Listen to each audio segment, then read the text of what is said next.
پڑھیے الصلاۃ والسلام علیک یا رسول اللہ، الصلاۃ والسلام علیک یا حبیب اللہ۔ حضرت محترم، بنی اسرائیل کا ایک آدمی تھا جس نے 100 سال زندگی عشق و فجور اور معصیت میں بسر کر دی۔ اسی حالت میں اسے موت کا قیام آ گیا۔ ملک الموت نے اس کی روح قبض کر لی۔ لوگوں نے اس کے مردہ جسم کو گھسیٹ کر شہر کے بیر ایک گندے ڈھیر پر ڈال دیا۔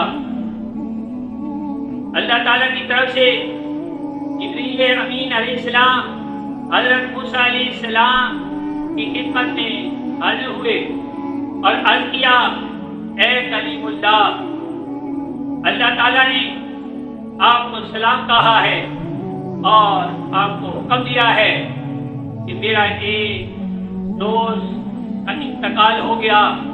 لوگوں نے اسے گندے ڈھیر پر ڈال دیا، اٹھو اور اس کو وہاں سے اٹھا لاؤ اور اس کے کفن دفن کا انتظام کرو۔ جن لوگوں نے اس کا نماز جنازہ پڑھا تو اللہ تعالیٰ ان کے گناہوں کو معاف فرما دے گا۔ حضرت موسیٰ کلیم اللہ علیہ السلام اٹھے اور اس گناہگار کو وہاں سے اٹھا لائے اور اس کو غسل دیا، اس کو کفن پہنایا اور اس پر جنازہ پڑھا اور اسے دفن کر دیا۔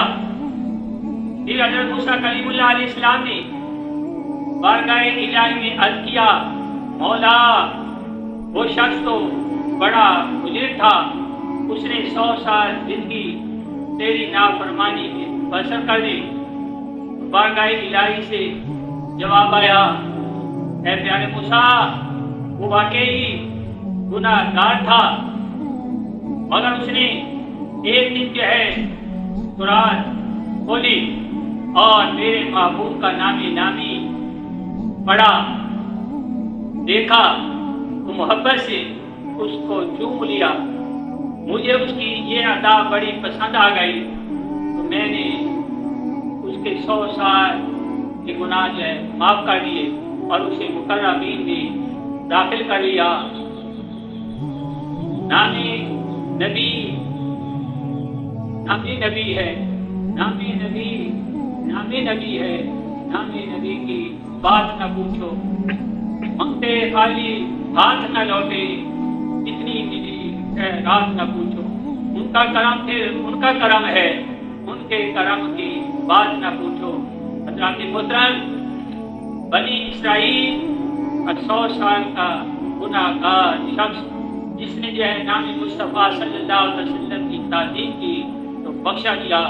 تو ہم حضور نبی صلی اللہ علیہ وسلم کے کلمہ پڑھنے والے ان کے غلام ہیں، ان پر مٹنے والے ہیں۔